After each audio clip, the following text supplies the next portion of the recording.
দর্শক স্বাগত জানাচ্ছি টিবিএন স্পেশাল অনুষ্ঠানে। আপনাদের সাথে আছি আমি ইহসান জুয়েল। আমরা আজকে যাকে স্টুডিওতে আমন্ত্রণ জানিয়েছি এই অনুষ্ঠানে, তিনি টিবিএন এর পুরনো দর্শকদের কাছে অত্যন্ত পরিচিত মুখ। বিশেষ করে কোভিডকালীন সময়ে তিনি নানা বিষয়ে আপনাদেরকে চিকিৎসার পরামর্শ দিয়েছেন এবং তিনি সেই সময়টায় যারা টিবিএন 24 নিউজ নেটওয়ার্কে নিয়মিত দর্শক ছিলেন তাদের অনেকেই হয়তো তাকে চিনবেন। তার নাম ডক্টর মশিউল চৌধুরী। যদিও আজকে আমরা তাকে আমন্ত্রণ জানিয়েছি চিকিৎসা বিষয়ে কোনো পরামর্শ নেওয়ার জন্য নয়, কারণ তিনি চিকিৎসকদের পাশাপাশি একজন শিল্পী, শিক্ষক এবং ম্যারাথন দৌড়বিদ। তিনি আমেরিকার বার্চুয়ান ইউনিভার্সিটি এর অ্যাসোসিয়েট প্রফেসর এবং কোভিড-19 সময় যেটা বলছিলাম যে আপনাদেরকে নিয়মিতভাবে তিনি টিবিএন ওয়েলনেস অনুষ্ঠানে অতিথি এবং কনসালটেন্ট হিসেবে দায়িত্ব পালন করেছেন। কিন্তু এই চিকিৎসা পেশার পাশাপাশি তিনি একজন প্রতিষ্ঠিত চিত্রশিল্পী এবং Pennsylvania academy of fine arts এর অ্যালামনাই। সম্প্রতি এই নিউ ইয়র্কের ঐতিহ্যবাহী ব্লু মাউন্টেন গ্যালারিতে সামার 2026 জুরিড এক্সিবিশনে তার একটি শিল্পকর্ম নির্বাচিত হয়েছে। আমেরিকা এবং বিদেশে 3 শতাধিক আবেদনকারীর মধ্য থেকে মাত্র 38 জন শিল্পীর 39টি শিল্পকর্ম নিয়ে এই প্রদর্শনীর আয়োজন করা হয়েছে। প্রদর্শনীটির জুরি ছিলেন আমেরিকার প্রখ্যাত শিল্প শিক্ষাবিদ Randy Williams. Doctor Moshiul Chowdhury America এবং বাংলাদেশে 2 ডজনের বেশি একক শিল্প প্রদর্শনী তার অনুষ্ঠিত হয়েছে। তিনি Penn studio school of art এবং সেরুলিয়ান আর্টস এর শিক্ষকতা করেন এবং একই সাথে আমেরিকা, বাংলাদেশ, আন্তর্জাতিক পর্যায়ে নিয়মিত তার শিল্পকর্ম বিষয়ক অনেক কর্মশালা তিনি পরিচালনা করেছেন। আমরা আরো বিস্তারিত জানবো, আসলে তাকে পরিচয় করে দিচ্ছি সরাসরি। মশিউল চৌধুরী, আপনাকে স্বাগত জানাচ্ছি আমাদের এই স্টুডিওতে। অনেক ধন্যবাদ জুয়েল ভাই, টিবিএন কে অনেক ধন্যবাদ। দর্শকদের আসসালামু আলাইকুম এবং আমাকে আমন্ত্রণ করবার জন্য এত সুন্দর আপনি আমার ভূমিকা দিলেন, তার জন্য অনেক ধন্যবাদ এবং কৃতজ্ঞতা। জি, আমি আরো বেশি বলতে পারতাম, তারপর মনে হলো দর্শকরা আপনার মুখ থেকে শুনতে অনেক বেশি পছন্দ করবেন। তাই শুরুতে যে বিষয়টি আপনাকে ধন্যবাদ জানাচ্ছি, কৃতজ্ঞতা জানাচ্ছি যে কোভিড এর সময়টাতে যখন মানুষ চিকিৎসার জন্য দিশেহারা ছিলেন, তখন টিবিএন ওয়েলনেস অনুষ্ঠানে আপনি নিয়মিত যোগ দিতেন, পরামর্শ দিতেন। অনেক মানুষ নিঃসন্দেহে সে সময় উপকৃত হয়েছে। আজকে যে বিষয় নিয়ে কথা বলবো, আপনার শিল্পকর্ম নিয়ে কথা বলবো, যেটি একটা নতুন পরিচয় আপনাকে দর্শকদের কাছে পরিচিত করে তুলছি। ডাক্তার কিন্তু আবার শিল্পী, চিত্রশিল্পী কেন? মানে এটা কি শখের বসে, নাকি আপনি আসলে এটাও আপনার ডাক্তারের পাশাপাশি আরেকটা প্রফেশন? কারণ এতগুলো পরিচয় আপনার দিচ্ছিলাম, এই বিষয়ে খুব জানতে ইচ্ছে করছে। জি হ্যাঁ, কোভিডের সময় এই টিবিএন এর সাথে আমার একটা আত্মীয়তা হয়েছিল, টিবিএন এর দর্শকদের সাথে। তো যেটা বললেন আপনি যে একই সাথে আমি একজন শিল্পী, তো আমি সবসময় বলি যে আমার শিল্প আমার হৃদয় এবং আমার ডাক্তারি হলো আমার ব্রেন। তো দুটোই থাকতে পারে, কারণ আমরা মানুষ, আমাদের বিভিন্ন রকমের একটা কম্বিনেশন নিয়েই আমরা, শখ নিয়েই আমরা বেঁচে থাকি। তো আমি ছোটবেলা থেকেই ছবি আঁকি। আমার ফ্যামিলিতে একটা ছবি আঁকার একটা প্রবণতা ছিল, আমার বাবা ছবি আঁকতেন রেগুলার। তো আমি যখন মেডিকেল কলেজ থেকে চলে আসি এই দেশে, তখন ভাবলাম যে আমি একজন প্রফেশনাল যে শিল্পী সেইভাবে নিজেকে সিরিয়াসলি গড়ে তুলব। তো তখন থেকেই আমি গত 30 বছর নিয়মিত ছবি আঁকি এবং Pennsylvania academy of fine arts যেটা বললেন সেখানে আমি নিয়মিত যাই এবং একই সাথে আমি এখন শেখাই, ছবি আঁকাও শেখাই। তো ব্লু মাউন্টেন গ্যালারি যেটা বললেন সেটাতে আমি সুযোগ পেয়ে আমার নিজেকে অত্যন্ত ভাগ্যবান মনে করছি। আমরা আসলে এই কারণেই আপনাকে আজকে স্টুডিওতে এই সময়টাতে নিয়ে আসা, সেটি হলো যে নিউ ইয়র্কে একটা এক্সিবিশন চলছে, একেবারে পৃথিবীর বিখ্যাত সব শিল্পীরা সেখানে আসছেন, তাদের বাছাইকৃত ছবি নিয়ে এই এক্সিবিশনটি হচ্ছে। সেখানে আমরা গর্বিত যে আমাদের বাংলাদেশের একজনেরও আছে। আপনি ছাড়া আর কোনো বাংলাদেশি, সেটা বাংলাদেশ থেকে কিংবা আমেরিকা থেকে আছেন কি এখানে? না, নেই। মানে সেক্ষেত্রে আমরা বলতে পারি যে একমাত্র বাংলাদেশি হিসেবে আপনার একটি ছবি এই গ্যালারিতে সুযোগ পেয়েছে। এটি সম্পর্কে একটু জানতে চাই। এটি আসলে এই প্রদর্শনীটি কোন লেভেলের প্রদর্শনী, কিভাবে এটি যাচাই বাছাই হয়ে চূড়ান্ত ভাবে ছবিগুলো সিলেক্ট করা হয়েছে? খুব ভালো প্রশ্ন। আসলে একটু যদি আমরা পিছনের দিকে যাই, যে গত শতাব্দীতে দ্বিতীয় মহাযুদ্ধের পর থেকে আসলে প্যারিস থেকে চলে আসলো আমেরিকায়, নিউ ইয়র্ক। আগে প্যারিস ছিল সমস্ত শিল্পীদের তীর্থস্থান এবং দ্বিতীয় মহাযুদ্ধের পর থেকে নিউ ইয়র্ক হয়ে গেল সমস্ত শিল্পীদের, বিশ্বের সমস্ত শিল্পীদের তীর্থস্থান। কারণ শিল্পের যত রকমের উদ্ভাবনা, যত রকমের আধুনিকতা, সেটা নিউ ইয়র্কেই গড়ে উঠেছিল আর কি। তো বুঝতেই পারেন যে সমস্ত পৃথিবীতে সব শিল্পীদের একটা ড্রিম থাকে, একটা স্বপ্ন থাকে যে নিউ ইয়র্কের একটা গ্যালারিতে আমি দেখাবো। তো এই blue mountain gallery one of the gallery, যেটা অনেক দিন থেকে এখানে আছে। তো প্রতি বছরই তারা সামার কিংবা বিভিন্ন সময় জুরিড এক্সিবিশন হয়, একজন খুব নামকরা কোনো শিল্পীকে দিয়ে সেগুলো বাছাই করা হয়। তো সেখানে আমি আগেও চেষ্টা করেছিলাম, অন্য গ্যালারিতেও চেষ্টা করেছিলাম, তখন হয়নি, কিন্তু এবার হয়েছে। আমি খুব ভাগ্যবান। এবং আমি আর এটাও খুব এক্সাইটেড যে র্যান্ডি উইলিয়ামস, যিনি মানে বাছাই করেছেন, তিনি অত্যন্ত নামকরা একজন শিল্পী এবং উনি মেট্রোপলিটন মিউজিয়াম অফ আর্টের একজন কনসালটেন্ট। এবং তার চোখ দিয়ে যে আমার ছবিটা উনি ধরেছেন, সেই জন্য আমি ভীষণ রকমের এক্সাইটেড এবং কৃতজ্ঞ। ওকে, কিন্তু এই বাছাইটা কিভাবে হয়েছে? আপনারা কি ছবি জমা দিয়েছেন? একাধিক ছবি জমা দিতে হয়েছে? কতদিন ধরে বাছাই হচ্ছে? কতগুলো দেশের মধ্যে অংশগ্রহণকারী এখানে আছেন আসলে? হ্যাঁ, এটা 6 মাস ধরে, 6 মাস আগে এটার মানে আবেদনপত্র চাওয়া হয় বিভিন্ন সামাজিক মাধ্যমে, ইমেইলে। তো সেখানে আমি দেখি, আমি অনলাইনে জমা দিই। সেখানে আপনার শুধু আমেরিকা না, আমেরিকার বিভিন্ন স্টেট থেকে এবং বাইরের দেশ থেকেও, সেটা কতগুলি দেশ আমি ঠিক জানি না, তবে শুনলাম যে বাইরের দেশ থেকে অনেকে জমা দিয়েছেন। সেটাতে আমি একেবারেই অবাক না, যেটা বললাম যে নিউ ইয়র্কে শো করতে পারাটা সবাই চায়। হ্যাঁ, সবারই একটা স্বপ্ন থাকে। তো সেখান থেকে আমি আরো কয়েকটা ছবি জমা দিয়েছিলাম, 5টা ছবি জমা দিয়েছিলাম, তার থেকে একটা উনি বাছাই করেছেন আর কি। এবং সব শিল্পীদেরই একটা করে ছবি বাছাই করবে, সেটাই কথা ছিল আর কি। সো আমরা ব্লু মাউন্টেন গ্যালারিতে এটি হচ্ছে, এটি চেলসিতে অবস্থিত, নিউ ইয়র্কের চেলসিতে অবস্থিত। এটি সম্পর্কে একটু জানতে চাই। কোন একজন দর্শক যদি এটি দেখতে চান, এই এক্সিবিশনটিতে গিয়ে সরাসরি আপনার সেই ছবিটি দেখতে চান, এবং বিশ্বের আরো 38 জনের 39টি ছবি আছে সেখানে, সেগুলো যদি দেখতে চান, কবে থেকে কবে, কখন থেকে কখন পর্যন্ত এটি খোলা থাকবে, কোনো ফি আছে কিনা, এগুলো একটু জানতে চাই। এটা চলবে অগাস্টের 15 তারিখ পর্যন্ত। তো ব্লু মাউন্টেন গ্যালারি গুগল করলে সবাই পাবেন সেটা। এবং ওখানে সাধারণত আপনার সোমবার এবং মঙ্গলবার বন্ধ থাকে, বাকি দিনগুলোতে খোলা থাকে ওরা 6টা পর্যন্ত। এবং কেউ যদি ইচ্ছা করেন তাহলে অগাস্ট 15 পর্যন্ত থাকবে, এবং সেখানে গিয়ে দেখতে পারেন আর কি। এই এক্সিবিশনটি দেখতে কোনো ফি দিতে হবে?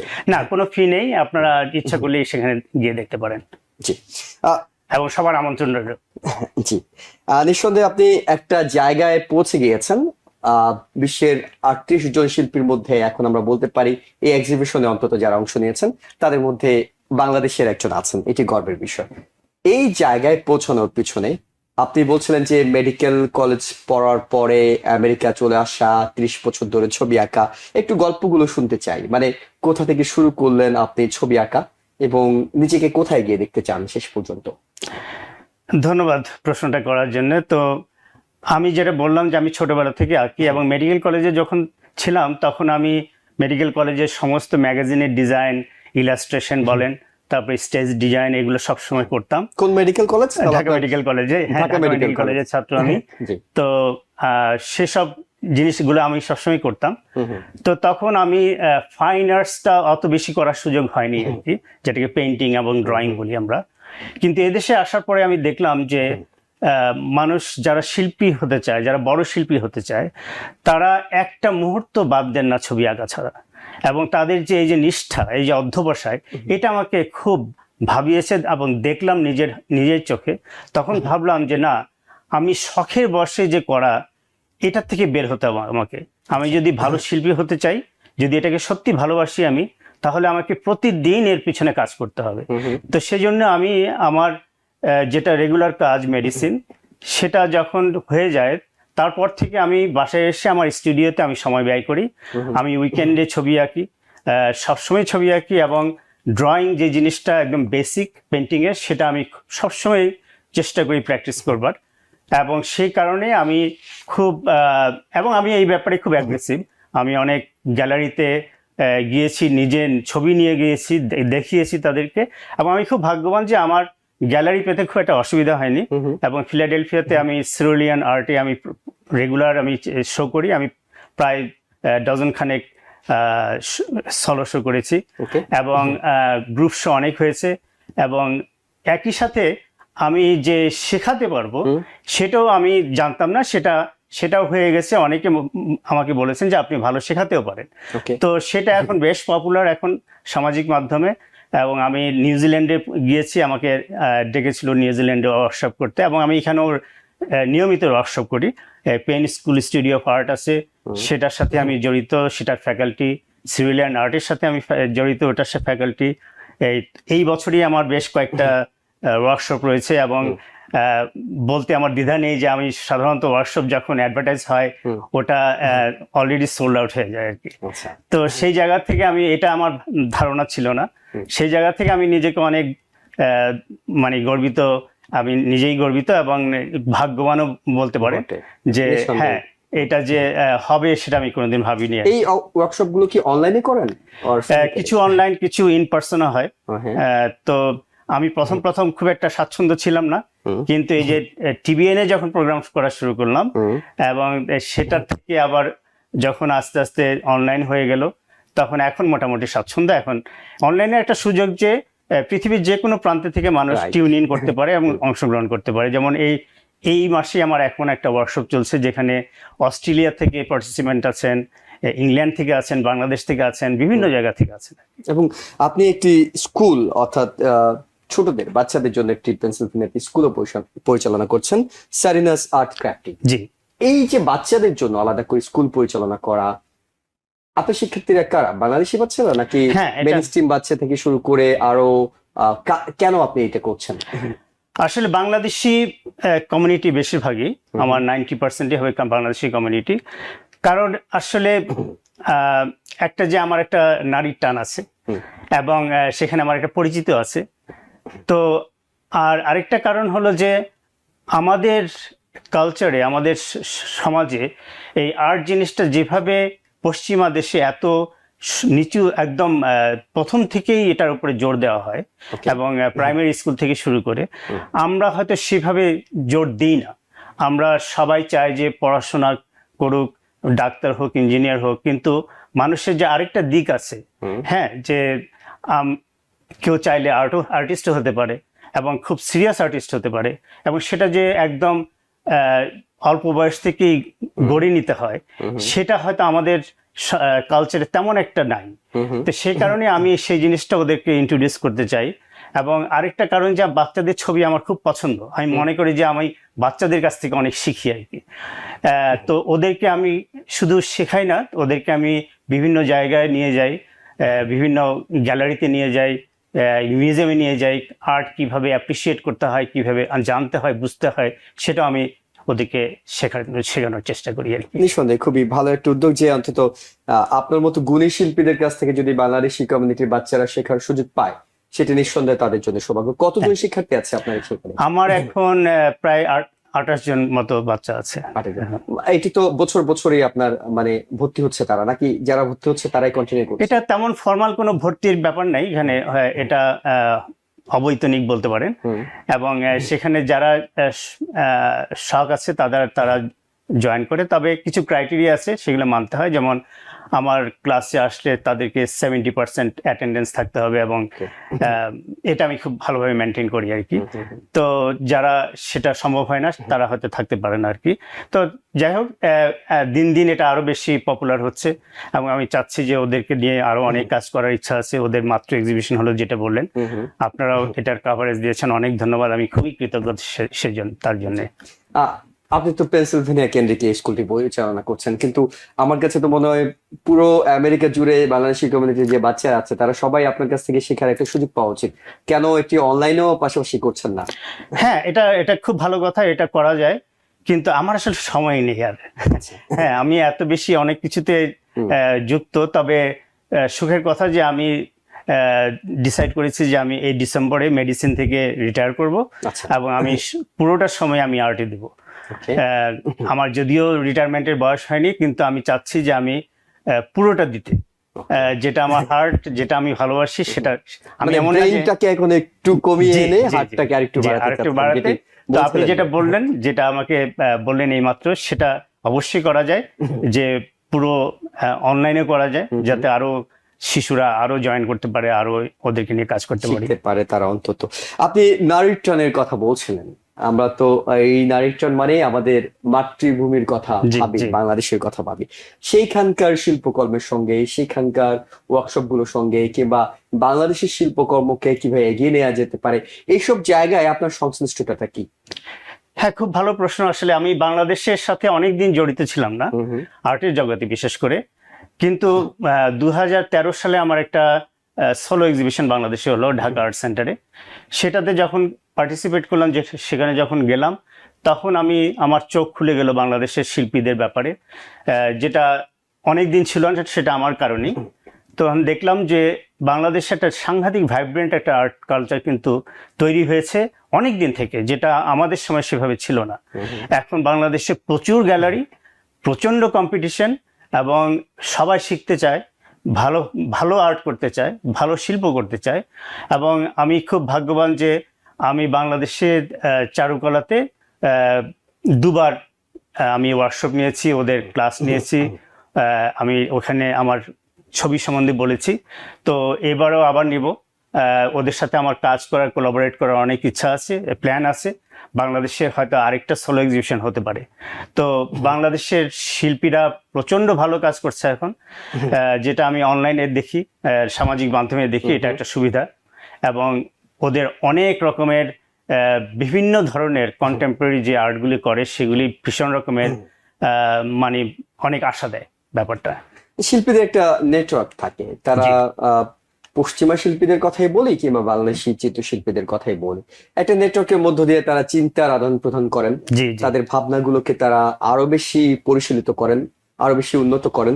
এই ধরনের কোনো নেটওয়ার্কের সাথে আপনি কাজ করেন, কিংবা অন্য কোনো গুণী শিল্পী, প্রখ্যাত শিল্পী, বিখ্যাত শিল্পী, তাদের কারো কাজ আপনার কাজে ছাপ ফেলে কিনা? অবশ্যই। তবে একটা সুবিধা, যে এখন সামাজিক মাধ্যম হওয়াতে আমরা সবাই একটা নেটওয়ার্কের মধ্যে থাকি। আজকে অস্ট্রেলিয়াতে একটা শিল্পী যে কাজ করছে আমি দেখতে পারি সেই মুহূর্তে, সেটা একটা বিরাট ভাগ্যের ব্যাপার। আগে মনে করেন যে এক দা ভিঞ্চির ছবি দেখার জন্য হয়তো 1 বছর ভ্রমণ করে তারপরে একটা শিল্পী তার ছবিটা দেখে আসতো, কিন্তু এখন আমরা সেকেন্ডেই তার ছবিটা দেখতে পারি, যে কোনো মানুষের ছবি দেখতে পারি। তো সেটা তো অনেক সুবিধা এখন। তো এখন সবসময় একটা নেটওয়ার্কের মধ্যে থাকি। আর হ্যাঁ, আমাকে যারা ইনফ্লুয়েন্স করেছে তাদের মধ্যে ইউরোপিয়ান আর্টিস্টই বেশি। যেমন কিছু স্প্যানিশ আর্টিস্ট আছেন, অ্যান্থনি তাপিজ, ওনার ছবি আমি খুব, এখানকার যে আমেরিকান যে উইলিয়াম ডিকোনিং, উনি আরেকজন, এবং অসংখ্য পিকাসো থেকে শুরু করে হুয়ান মেরো থেকে শুরু করে অনেকে। এবং আমাদের দিকে যে যারা শিল্পী, তাদের মধ্যে রবীন্দ্রনাথ আমার প্রচন্ড রকমের প্রিয় শিল্পী। ওনার ছবি আমি সবসময় দেখি। ওনার 4 ভলিউমের ছবি আমার স্টুডিওতে আছে। এবং তাছাড়া এখনকার যে মডার্ন শিল্পী, তার মধ্যে আপনার মকবুল ফিদা হোসেন, তাইব মেহতা, এনারা অবশ্যই প্রচন্ড রকমের ভালো শিল্পী, এবং ওনাদের কাজ আমি খুব দেখি। আমাদের দেশের সুলতান, ওনাকে আমি প্রচন্ড শ্রদ্ধা করি, ওনার মধ্যে একটা সাংঘাতিক রকমের সক্রিয়তা আছেন।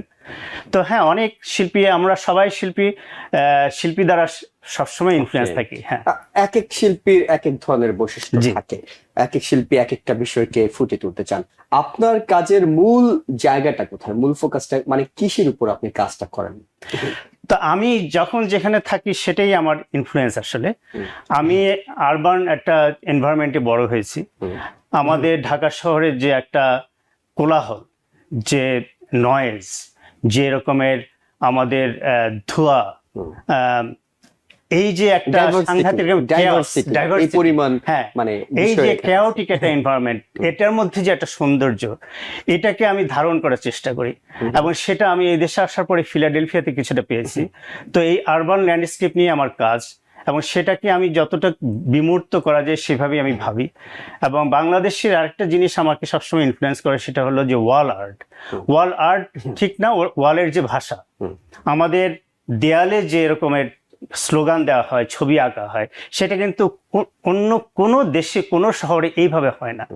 এবং আপনি প্রতি বছরই দেখবেন সেটা নতুন নতুন ছবি হচ্ছে, নতুন নতুন স্লোগান হচ্ছে। মানে বাংলাদেশের দেয়াল কখনো খালি থাকে না, যেটাকে প্যালিমস্লেট বলে, যে আপনি প্রতি বছর লেয়ার হচ্ছে, লেয়ার বা লেয়ার হচ্ছে, এবং সেটার যে একটা অ্যাবস্ট্রাকশন তৈরি হয় সেটার প্রতি আমার একটা ভীষণ রকমের আকর্ষণ, এবং আমার প্রচুর ছবি আছে ওটা নিয়ে, এবং সেটাই আমাকে সবসময় ইনফ্লুয়েন্স করে আমার যে আরবান ল্যান্ডস্কেপ যেটা তৈরি করি সেটা করতে। তো এটাই আমার আসলে মূল যে আমার লক্ষ্য এবং আমার যে ইন্টারেস্ট আমার ছবির, সেটাই যে আরবান ল্যান্ডস্কেপ এবং আরবান যে চিন্তা ভাবনা, আমার যে প্রকাশ আমাকে যেভাবে ভাবাচ্ছে, এটাই আমি ধারণ করি সবসময়। অনেক ধন্যবাদ আপনাকে। আমরা একেবারে শেষ পর্যায়ে আছি। আপনার এই ব্লু মাউন্টেন গ্যালারিতে যে এক্সিবিশনটা আছে সেটি এর মধ্যেই 30 জুলাই শুরু হয়ে গেছে, 15 আগস্ট পর্যন্ত চলবে। দর্শকদের হাতে সময় আছে দেখার জন্য। এটির দেখার আমন্ত্রণ জানিয়ে আমরা শেষ করতে চাই, যদি আপনি দর্শকদেরকে আহ্বান জানান। দর্শক, আপনাদের অনেক অনেক ধন্যবাদ। আমি অনেক কৃতজ্ঞতা বোধ করছি যে আপনাদের সাথে কথা বলতে পারি। আপনাদের যদি একটু সময় থাকে তাহলে যাবেন ব্লু মাউন্টেন গ্যালারি। এটা 15 তারিখ পর্যন্ত খোলা আছে, এবং আপনারা গুগল করলেই ওটার সমস্ত ডিটেল পেয়ে যাবেন। তো আশা করি আপনারা দেখবেন। আমি খুব কৃতজ্ঞ থাকবো আপনাদের কাছে। অনেক ধন্যবাদ। অনেক ধন্যবাদ আপনাকেও। দর্শক, আপনারা যারা দেখছিলেন, মানে যাদের চিত্রকর্ম, চিত্রশিল্পী এইসব বিষয়ে ব্যাপক আগ্রহ কাজ করে, তারা অন্তত এইবার যখন কোনো একটা গ্যালারিতে যাবেন, প্রদর্শনীতে যাবেন, সেখানে ছবি দেখতে দেখতে অবাক হয়ে দেখবেন যে আপনার দেশের, আপনার গায়ের রঙের, আপনার ভাষায় কথা বলে এমন একজন শিল্পীর ছবিও সেই দেয়ালে ঝুলছে। এটি নিঃসন্দেহে আমাদের জন্য গর্ব করার বিষয়, এবং যারা চিত্রকর্ম, চিত্রশিল্পীকে ভালোবাসেন তারা নিঃসন্দেহে এই সুযোগটি মিস করতে চাইবেন না। আমরা তাই আমাদের টিভিএন স্পেশাল অনুষ্ঠানে আমন্ত্রণ জানিয়েছি, এবং একই সঙ্গে আপনাদেরকে এই তথ্যগুলো জানিয়ে দেওয়ার চেষ্টা করেছি। আমাদের সঙ্গে থাকার জন্য অনেক অনেক ধন্যবাদ। টিবিএন 24 টেলিভিশন দেখতে আজই কল করুন 7187776556। লগ ইন করুন www.totalcablebd.com। নিউ ইয়র্ক থেকে সম্প্রচারিত টিবিএন 24 টেলিভিশন বিশ্বজুড়ে বাঙালির কণ্ঠস্বর।